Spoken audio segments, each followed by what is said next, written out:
Next on the stage, please give a nice round of applause for Daniel Culver, who will talk about the SymXchange for Symitar course. Daniel, come on stage.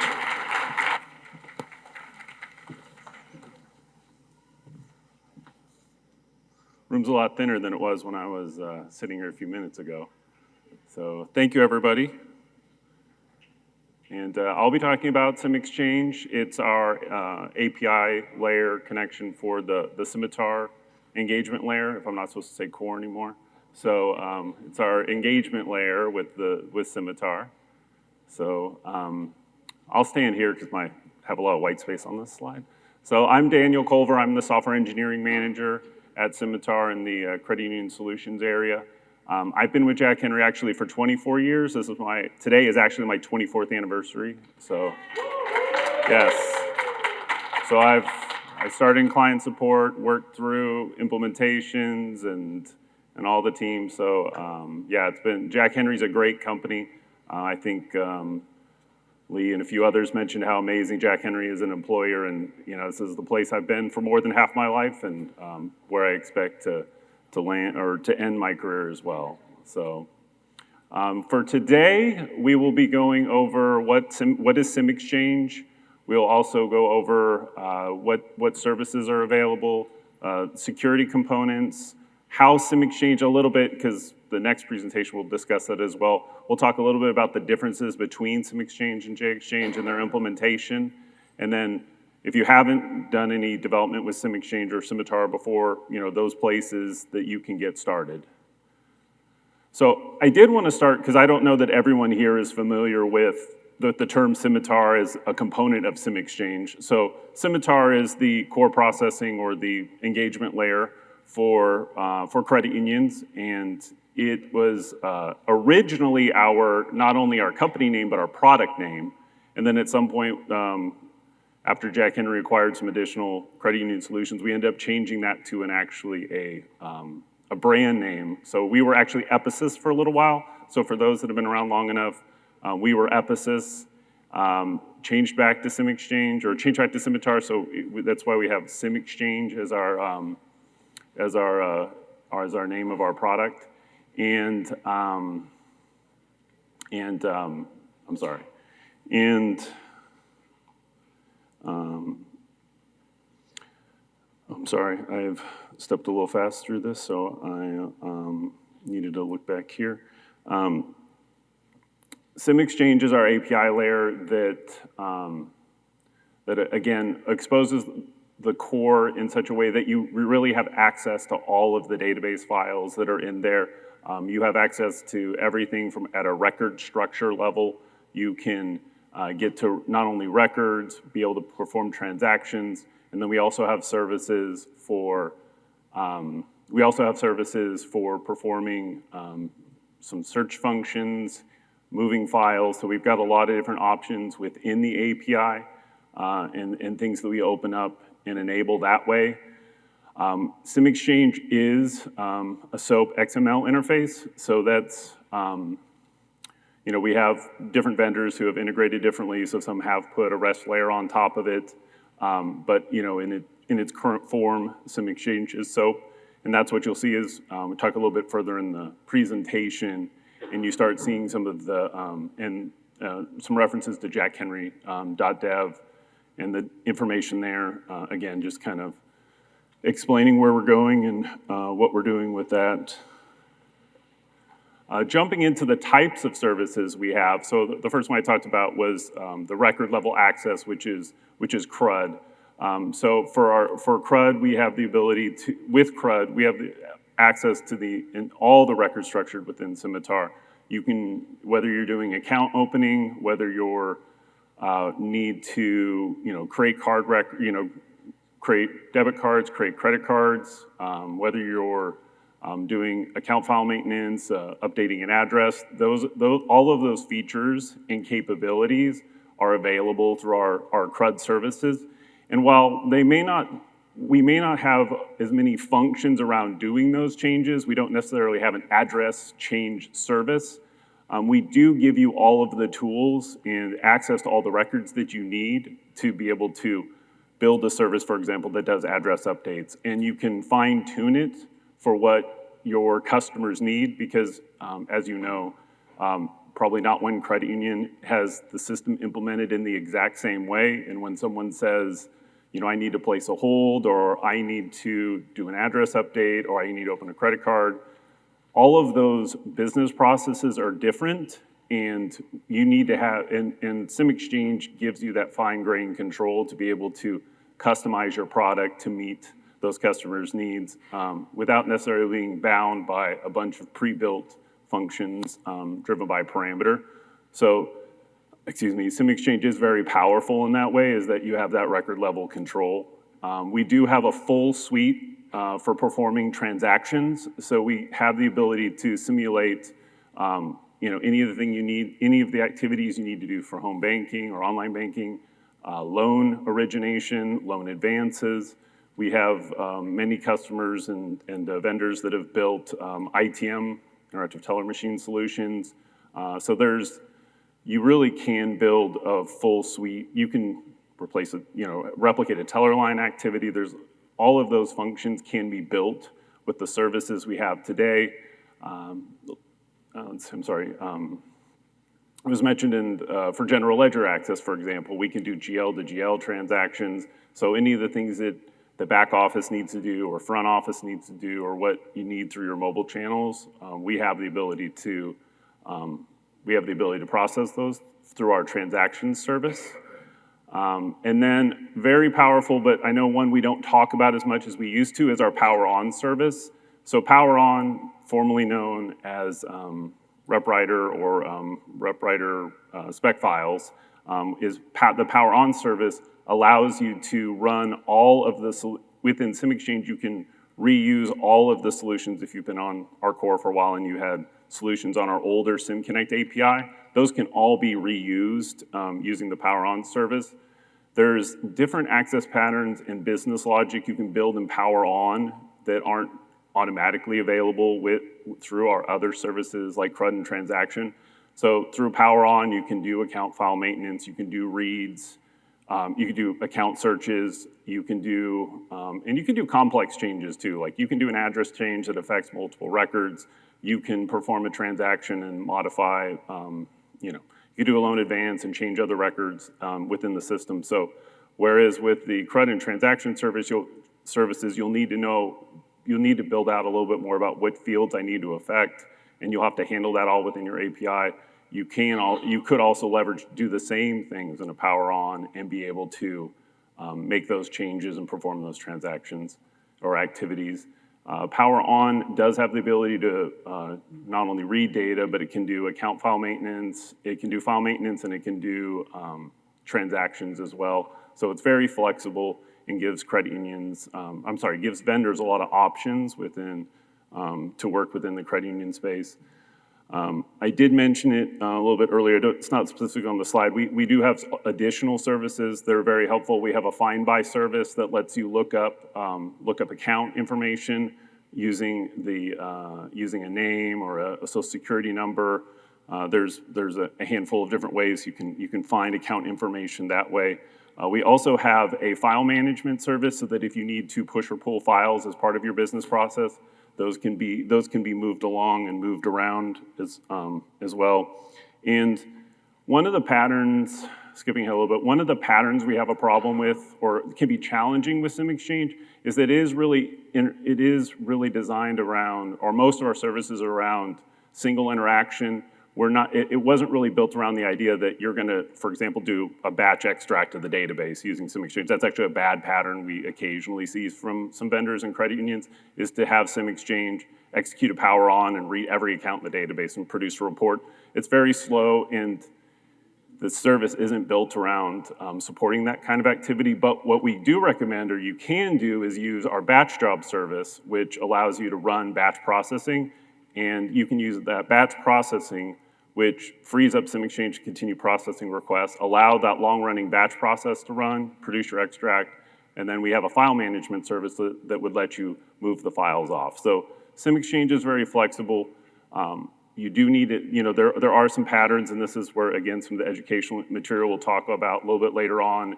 It is helpful to have that information, understand, like, here's the best practice, here's how I can implement this in such a way that my solution will be successful. Because the last thing you want to do is build something, and then the first day live at the credit union, it takes 38 minutes to finish something in your test environment that took 10 seconds. So,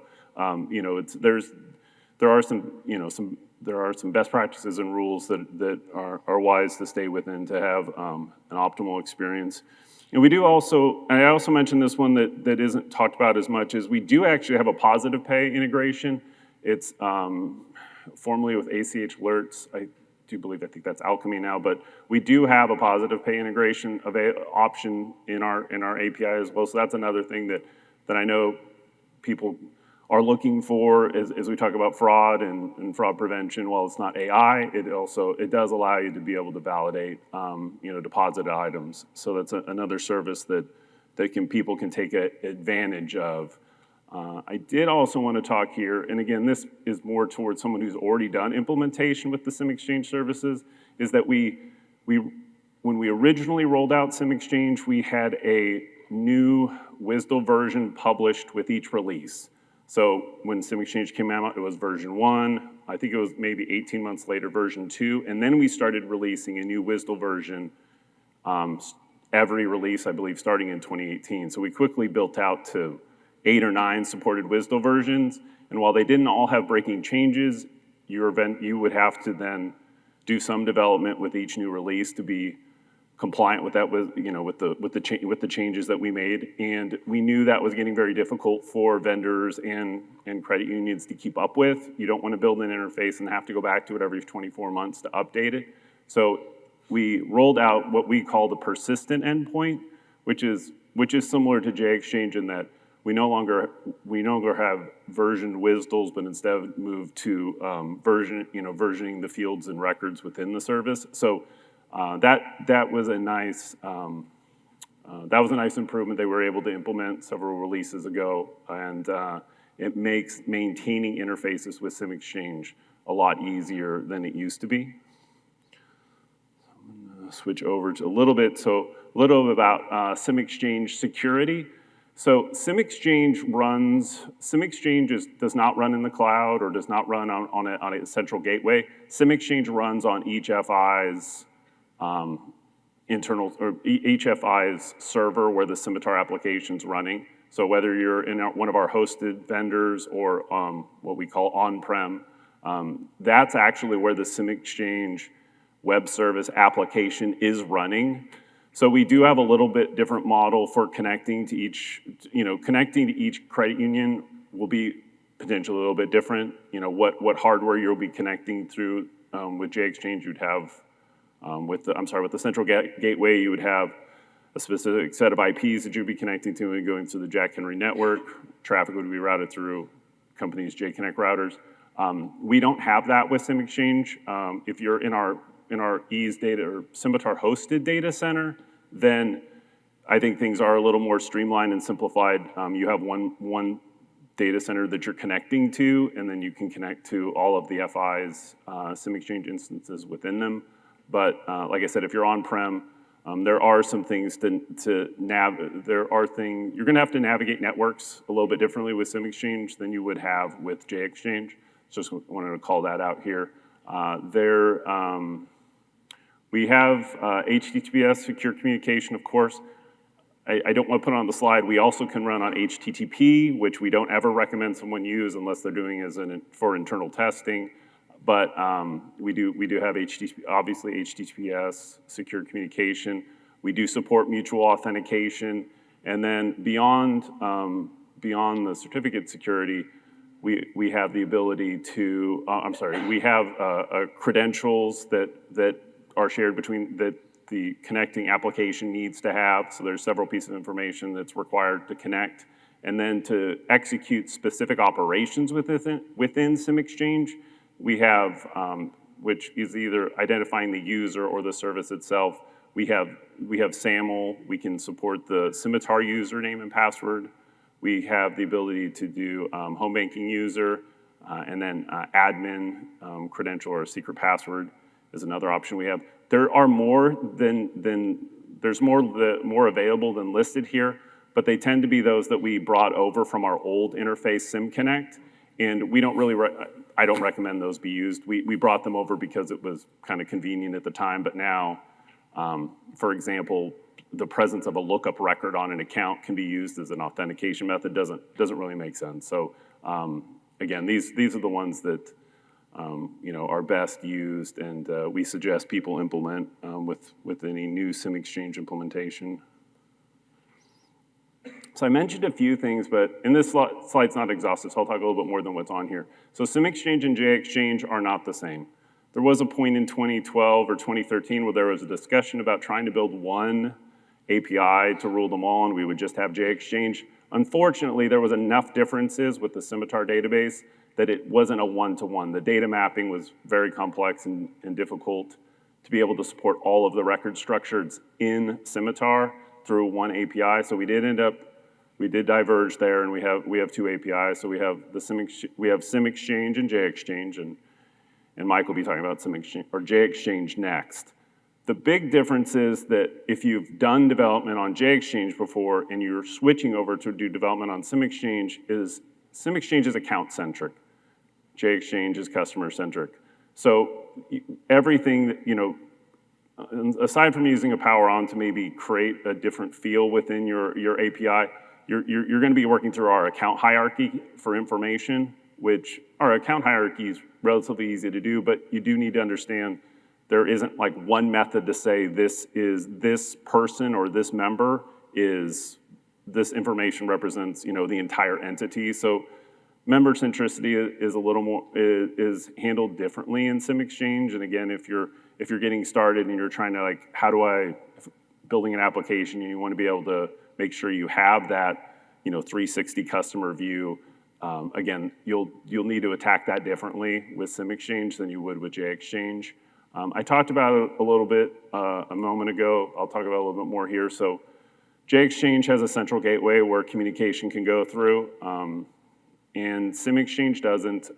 We do have some different vendors that provide some middlewares that allow some type of gateway connection, and I do believe in the JH platform presentation you saw some breakouts there where SymXchange is available through the platform, and so there will be some things there, but as it stands today, SymXchange implementation is directly to each FI's server, and as that's the case, there's more connection information and some different parties involved, and you're going to need to get the FI involved as well to get your solution implemented and set up. And then authentication types. Apologize that there's the question marks in there. That wasn't intended to be there. The authentication types are a little bit different. Again, they're the method because of the central gateway and how communication is routed. JExchange has different ways of authenticating, validating the request, and then also validating who the user is that's performing it, and SymXchange will be different. And so, again, I just wanted to kind of call out, here's the differences between our two APIs and what you'll need to keep in mind or keep track of as you're implementing them. I do just plug this in here. We do get asked sometimes, if there's any way to use JExchange to, for example, run a power on within SymXchange, and that kind of capability is not available. So, all new integrations with the Symitar system, we would suggest, or the Symitar engagement layer would be through SymXchange, and not use some of the older legacy connections that are available from JExchange through to the Symitar core. And then I want to spend a few minutes on, if you haven't already done development, how would you get started? So we have several resources online. We have the Help Center. So that has all of our technical documentation for Symitar. And while it's not all specific to SymXchange, the key to understanding how to use SymXchange and interacting with the Symitar core is kind of understanding a little bit holistically about how the system works and how records are interrelated. we usually suggest if you're going to start doing development with SymXchange, the first thing you want to learn or understand is the account hierarchical structure and know how the pieces work together, because that will make your integration, that'll help you, once you understand the hierarchical structure or database, it'll be much easier to implement and build things with the Symitar core. And then Jack Henry University, we have several classes that are available there for varying levels of